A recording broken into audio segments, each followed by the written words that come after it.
Ziazik from the Big Island. Awesome. Congratulations. That is exciting.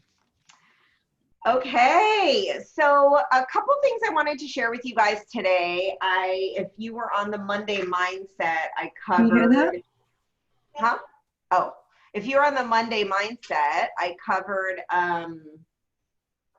the Millionaire Mindset content from Jeff Glover, which I thought was really great. And so there were a couple of other items that I saw that I wanted to go over that I also thought were really good to share with you guys today that I read. And again, they're old school. It's from like a magazine. What is that? What's a magazine? So I'm going to share my screen with you, and I want to cover 2 sheets. Can you make me able to screen share? I think Latasha, it's on. I did it. It's already done. Done. Fast. Boom. Okay. So this was something also Jeff Glover wrote, and it says why we should be a database agent. I mean, how often do we talk about your database? Like, are you sick of hearing it yet? Right? Like, how often can we possibly talk about that for the rest of our entire lives? So it is important, and we do talk about it a lot. And then this was just like a cool thing that really talks about, again, the why behind it. What is the purpose of really, working our database, working with clients people that we already know versus people that we don't necessarily already know or are not in our database, or new leads coming in. It's kind of a different thing. So, and they both can be good, and they both can lead to our business. And obviously you have to work with new people to then have them be a client or somebody that you put in your database.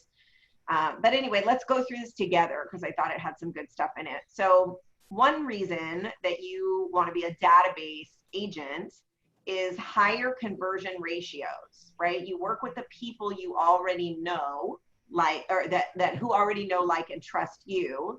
And buyers will stick with you, and sellers will sign with you more consistently because they already know you, like you, trust you, right? So that is huge, right? How big is that they already know you? Number 2 is more time back. Profit is not just money, it's time. Less time chasing clients and less time needed to convert, which means a higher dollar per hour income for you. So if you are talking to somebody new, how many times do you typically have to connect with them, voice to voice, have a contact conversation before they move forward, or before they turn into somebody that has that higher conversion ratio? Do you guys know how many times?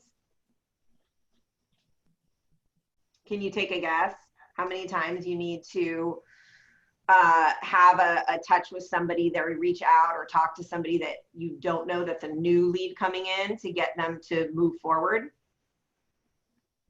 7. Yeah, okay, Keone, very good. 7 to 13, right in that range. How many times do you think you need to connect with somebody you already know and are in relationship with before they move forward? As my rooster. 5. Well, it's definitely less. It's probably 1 or 2. Right? Because you're already in communication with them. You reach out to them. So if you think about how much time that saves you, that's one example, right? The amount of times that you have to reach out. We also know that people in your database, if we look at statistics, how many transactions would you close out of every 12 people that are already in your database that you're working with, that you already know? How many, you talk to 12 people, how many transactions should that lead you to? I'm looking at the chat box. Give me a minute. 2. Very good. Rosalina. Yay. For every 12 people, 2 closings. Those are your database. How many people do you have to talk to that are not in your database, new people coming in, to get 2 closings? Anybody know? 50. Yeah, it's actually double, because 50 is 1, right? So it's potentially 100 people that are new before that leads you to the same amount that you can get with 12 people. So we start to see what that means in terms of conversion ratios and more time. Number 3 is time is money. You'll have a better ROI on your time. We just talked about that. It's less expensive to market to get someone to respond to your message versus someone who doesn't know you. These clients typically ignore other marketing efforts from competitors because you already have that relationship, assuming that you're in touch with them, right? And you're part of their lives. Number 4, more stability and security in future business. Database business is more predictable because when you take good care of your people, they'll continue to use you. So what I love about that is it helps you keep control of your business and your income and that predictability of it so that you can really, be a little bit more certain that you're going to hit your goals as opposed to maybe it may happen for you. So that predictability is really important. What's another way, just on a side note, to be able to really help predict what you're going to earn over the course of the year in your business? How do you control or predict what you're going to be able to earn? What do you focus on in your business? What are the 3 L's? I'll give you a hint. It's in the 3 L's of the Millionaire Real Estate Agent book. Leads, listings, leverage. Yes, right. So it's listings, right? If we're listing heavy, that allows us to control and predict, because if you have the listing, that's going to sell most likely. We don't know with buyers, right? We don't know. It's less predictable. And right now is such an incredible time to be a listing agent with what's happening in the market. So that's number 4. Number 5, database deals are generally more enjoyable. Isn't that good, right? Do we want to do this business if it's not fun? Who wants to do something that's not fun, right? We do this because we like people. We like working with people. We like, we like the business. So let's work with people we like, that we already have a relationship with, because it's more fun. I mean, most of the time you could meet somebody that's crazy fun and do a deal with them. I'm not saying that's not possible, but we already have a relationship and we know those people. Number 6, less cold calling. Who likes cold calling? Raise your hand. Raise your hand. I can't see. I can see some of you. Anybody like cold calling? Cool. Most people don't like it. Some people do it anyway. Once in a while, you'll meet somebody that really likes it. They're kind of weird. However, it's a necessary thing to get the business sometimes, right? Depending on where your business is coming from, it can be. So, and less leads to less rejection, because that's not super fun. Although the good thing about rejection, we talked about this on the Monday Mindset, is that the more no's you get, or people that are not ready right now, what's going to happen if you keep calling people? Closer you get to a yes. Yeah, you're closer to a yes, right? It's going to get you to a yes. Number 7, databases are shift proof. Make sure you pronounce the F that's in there. Databases are shift proof. No matter what is happening in the market, your database will use you because of the relationship you've built, not just because of your result. Okay, so shift proof, meaning it doesn't really matter what's happening. People are still buying and selling. And that, again, you can rely on the fact that your database is going to have business for you, because some of those people are going to be buying or selling. Number 8, less possible friction in the deal, less pain points, and database business typically doesn't fight as much on, for example, commission, value, or worth, because they already know that they already value your relationship and what you bring. So you're not going to have a lot of those conversations, probably, or you may have less of those. And less friction in the deal in general. And when you have negotiation and you're helping them, I mean, those are all things that really play in and make it smoother and more fun. Number 9, more positive reviews. These clients are also more likely to leave you a positive review, which could lead to more referrals. And number 10, this was an interesting one that I actually did not know or hadn't heard before. It says increase your average sales price. It says in the NAR profile, buyers and sellers, it states the higher value of the property, the more likely a potential client is to work with a referral than in a lower price range. So isn't that interesting? I think that you can go a lot deeper in that research and see what that means and how to maximize your database to find those higher price point deals or people they know and asking for referrals. Again, I mean, it kind of makes sense because if somebody's going to spend more money, maybe I mean, here we have higher price points than a lot of the rest of the country, even in entry level, but I just wonder, you know, if somebody's going to spend $10 million versus $1 million, are they going to then look for an agent that is referred to them? Yeah, I mean, it's kind of a good point, right? They should probably do that in general. That's why referrals are good. But any thoughts about that one? Database, why we should be a database agent? What are some takeaways from that?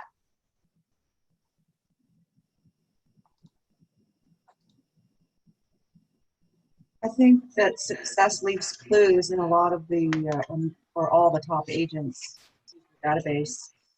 And so we can follow their example. Yep, totally. Success leaves clues. This is what Jeff Glover's a rock star. I mean, yeah, the guy closes a lot of business. Love it. What else? What else from this did you get?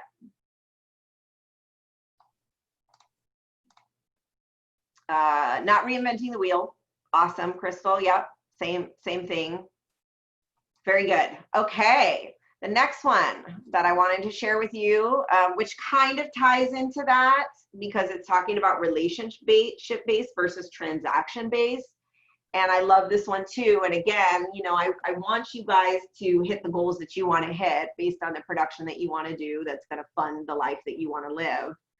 And we can get focused. We do get focused a lot on systems. We're a systems and models company, so we get focused on systems and numbers and tracking, because ultimately if you don't have a map and you don't know what your goal is or what you're shooting for, you're a lot less likely to hit it.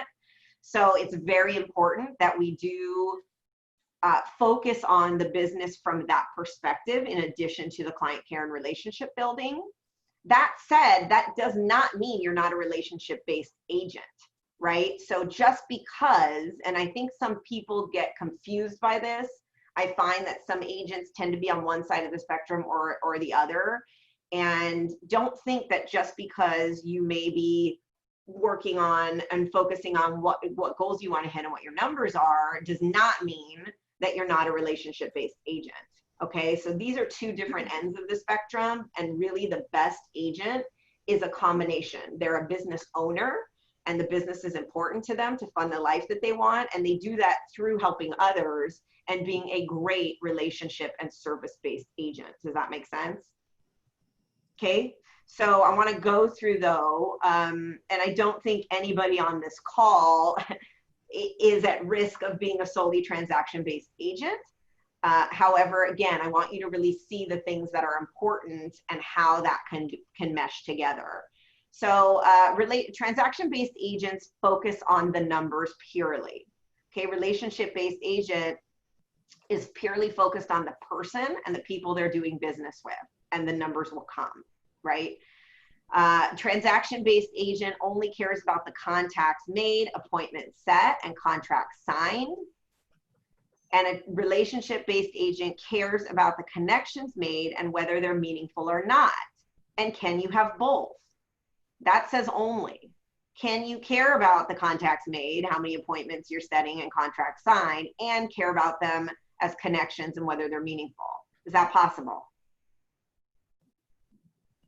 Not a rhetorical question. I know you guys are on mute. Is that possible? Yes. Yes. Yes, great. Okay.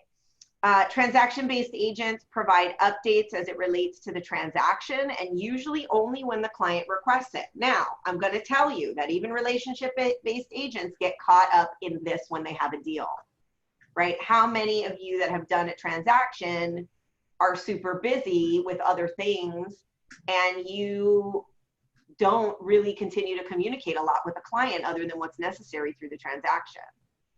So a relationship-based agent checks in with the client during the transaction, provides solutions to issues or problems before they exist, is proactive, is in communication, having conversations, not waiting till a problem comes up. Transaction-based agents believe their role with a customer is to simply sell their home or help them buy a new home. Great, we're doing a transaction. That's what our contract is for. That's it. Relationship-based agents believe their role is to bridge the gap between where they are and where they want to go. It's a perspective shift and a conversation that you want to have with the client that's not just about buying and selling their home. Transaction-based, no concept of customer service, and nothing is implemented in the business related to customer service. Relationship-based agents have an experience plan and always has the customer on the forefront of how they act and what is provided, right? So the big picture. Transaction-based agents views an upset or unhappy client as a distraction from their next transaction. Relationship-based agent views an unhappy client as a chance to mend a relationship or go above and beyond for a client. How can I do better? Transaction-based agents see the closing date as the end of the relationship. Another big challenge that agents run into is seeing the closing as the end of the relationship. The relationship-based agent sees the end of the transaction as a start of a long-standing relationship. This is, I think, the most important one on this sheet, because this is where agents fail the most. Agents fail the most in being with that client and in relationship with them between the 5, 7, or 10 years between sales. Rather than, and you know, that's where you have the opportunity to really have that relationship, right? There's no such thing as I'm working with this person right now and not later. Once they're with you for life, and that's what you want. And this is a huge reason, if you look at NAR stats, that most people that you do a deal with will go and do their next deal with someone else because you did not stay in relationship with them when they weren't buying or selling. So that's really important. Transaction-based agent doesn't have much of a database because what is there to track when a deal is done? The relationship-based agent has all the contact information, birthdays, family members, clients, and adds value based on these. You know, knows what's important to them. Transaction-based agents see clients as equaling commission checks, and relationship-based agents see clients as equaling advocacy. Okay. Tell me what you heard. Tell me what you like about this.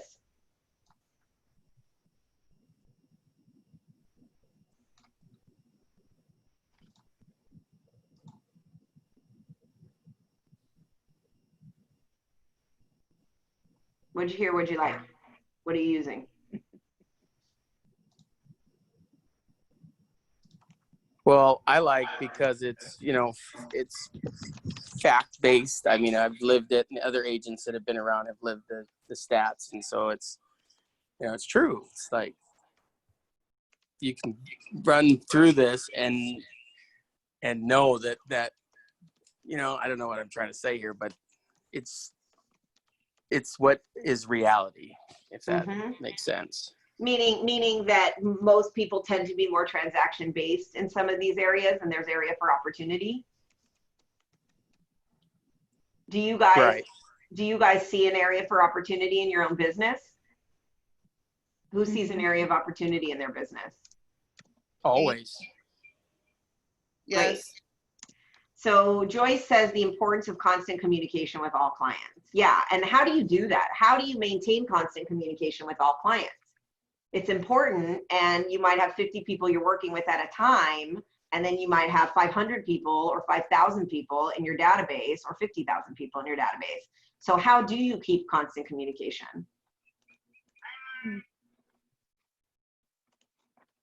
The word starts with an S. Good morning, Lisa. Good morning, Anne-Marie. Hi. I think it's really important. I'm the person that ends up on the purple side. It's purple on my screen. So for me, I think it's really important to know where your skill set lies, and then to either make a conscious effort to work on the other side of it, or to bring somebody in that fills that gap and makes it a whole picture. So that's what I have to do. So fantastic, Anne-Marie. I think that's a great takeaway.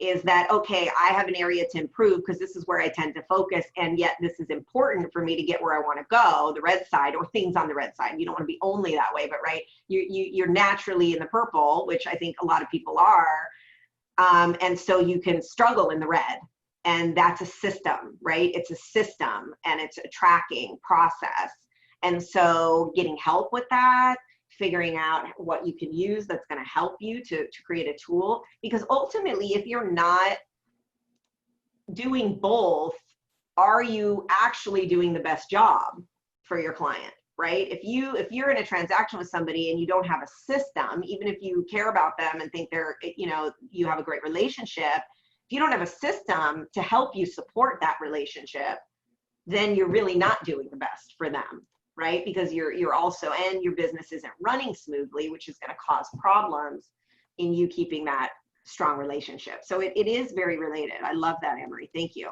And then Barb says database, relationships, systems, totally Ninja 101. Oh, Lee wrote that. Okay, sorry, I read that last. Yeah, Ninja, it's totally Ninja 101. Ninja's so great with this. It's another really, really good system that's relationship focused. And yes, as a result of being relationship focused, you're also going to get some of those other things on the red side, but you have to also be focused on both.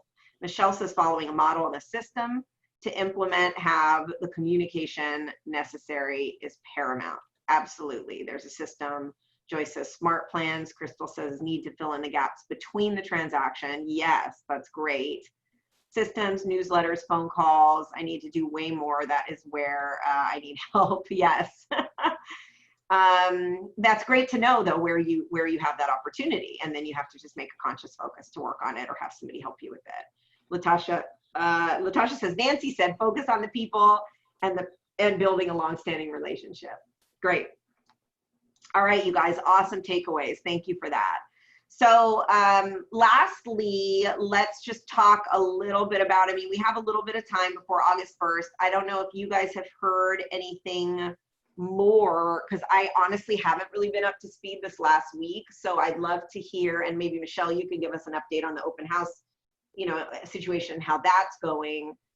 Because I know last time there was the thing that RAM put out that some people, fortunately not our company, were putting out signs without the appointment stuff on there. So I'm just curious to hear if people are doing opens and they are doing anything by appointment. And then I would love to hear if anybody heard anything new about the process for people to come here from the mainland starting August 1st, where, the quarantine is lifted.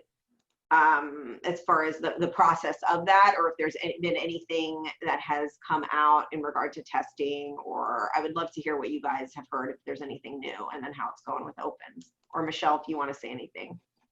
Okay, well, I'll start.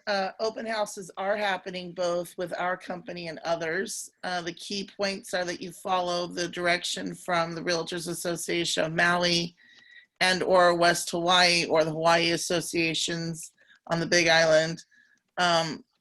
Right now in Maui, the requirement is that you must do this by appointment only. Your marketing, which includes your sign, social media, and any posts, must include by appointment only. Appointment only means they can be outside the house, text you, and you say, yes, come in, and that's an appointment. The key point is that you have a point of contact for contact tracing. So by them texting you, you now have a phone number. I recommend all agents have a sign-in log inside the unit, and you have them sign in with their name and their email address as a way to be contacted. Now you have a phone number to text, call, and you have an email address. So it just makes it very easy to build the relationship and have a point of contact. They must wear a mask. You are limited to no more than one person at a time in the property. I recommend that you tell people, I've opened up all the doors. If there's anything you'd like to see, please let me know. I'd be happy to open it.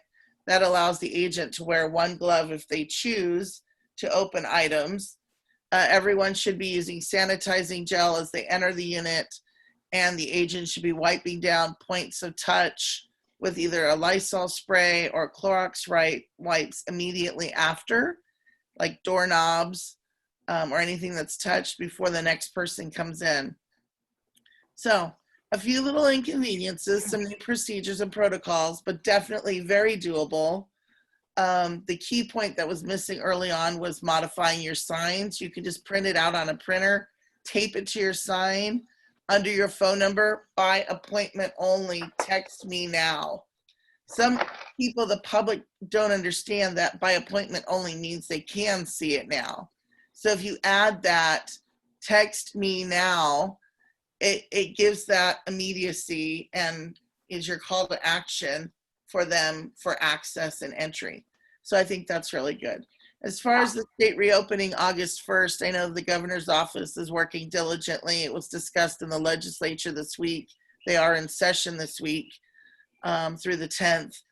And there's a lot of confusion. There is not quick on-site testing available yet. There's confusion on the mainland for people coming here. Where can they test? What tests are valid? What tests will Hawaii accept? Not all tests are accepted. How do they communicate those test results? Do they hand carry the printout? Do they email it in advance? I think it's going to be a cluster, but that's my personal opinion. I just think the month of August is going to be a mess because you're going to have very, very long lines coming in and going out at the airport. They don't have all the cameras in place. They don't have all the thermal readers in place. I talked with Marvin Moniz, who's our airport manager here from Maui County. And, you know, they're supposed to implement all these things. The equipment's not even on site yet. It's the 10th of July. So that's what I've heard as far as that new allowing people come in. What I did hear yesterday was a little more concerning is as our state is starting to spike, I'm hearing discussions of possible re-lockdown and re-shutdown and pulling things back again in August. We may get to August 1 and they don't reopen, or they may reopen and then shut it down mid-month, depending on how severe the spikes are coming out of the July 4th holiday. We have a lot of people who aren't social distancing, aren't wearing masks. I think there was like 20 some cases reported yesterday alone, which is a high number for us. We had been down to 1 a day, 2 a day, none. So to have 20 some is a big increase percentage wise.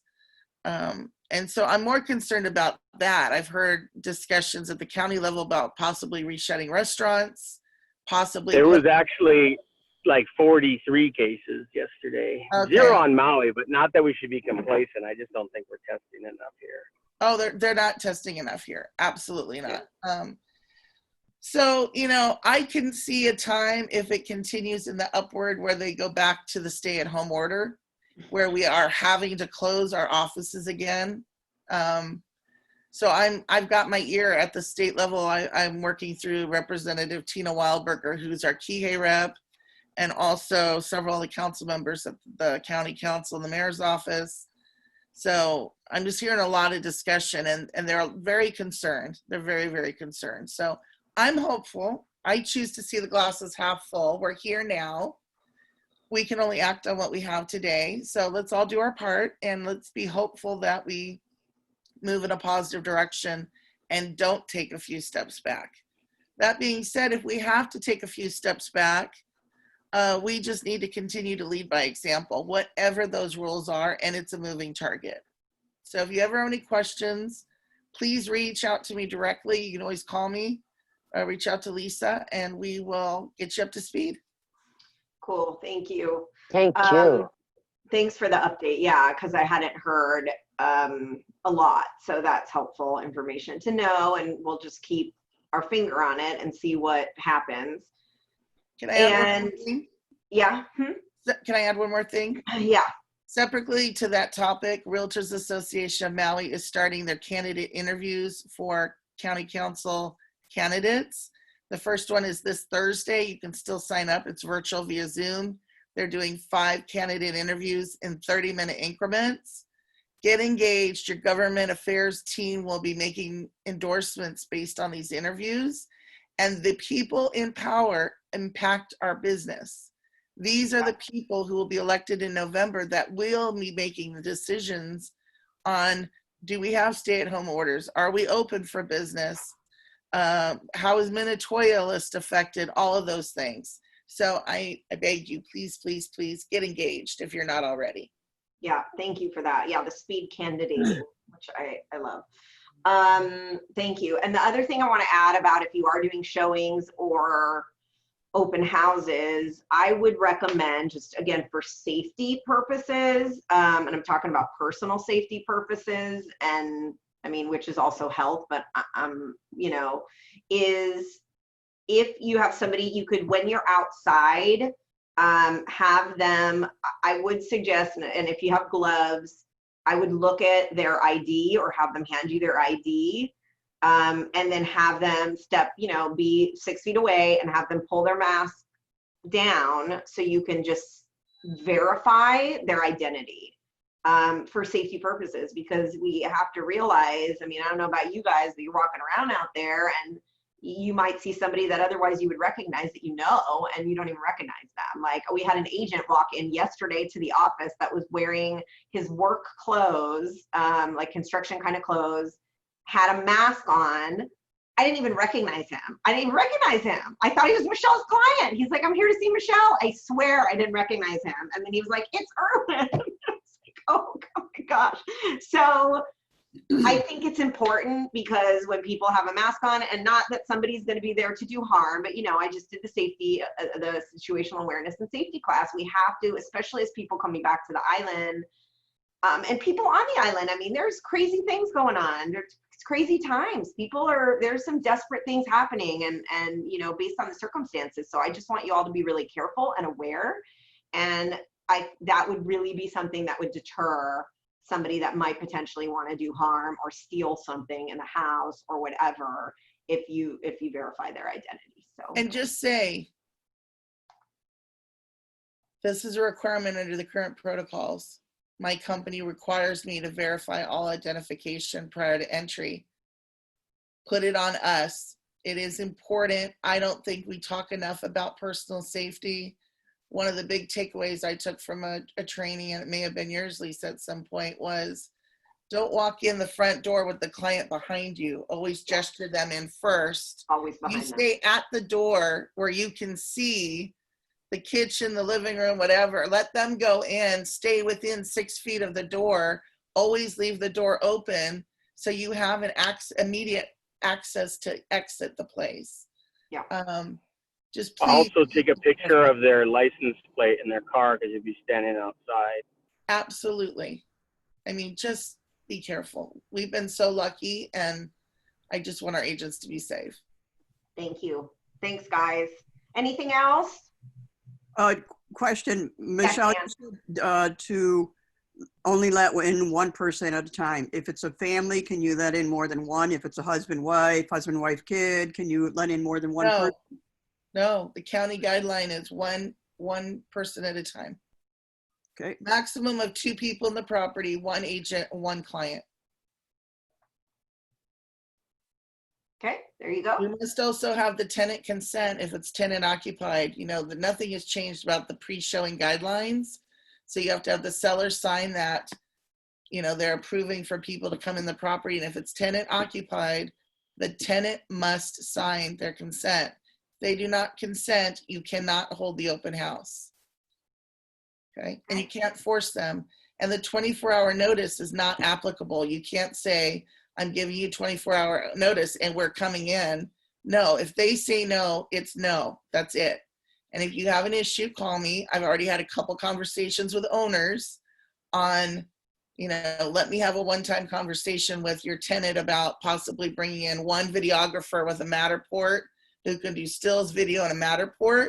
So that's their one time of entry, and we've been successful with that. Or taking it off the market, you know, for now, or continuing to market with no showings until you're in escrow, and telling the tenant, we won't show it, but once we have an accepted offer, we are going to need to show it. Will you consent to that?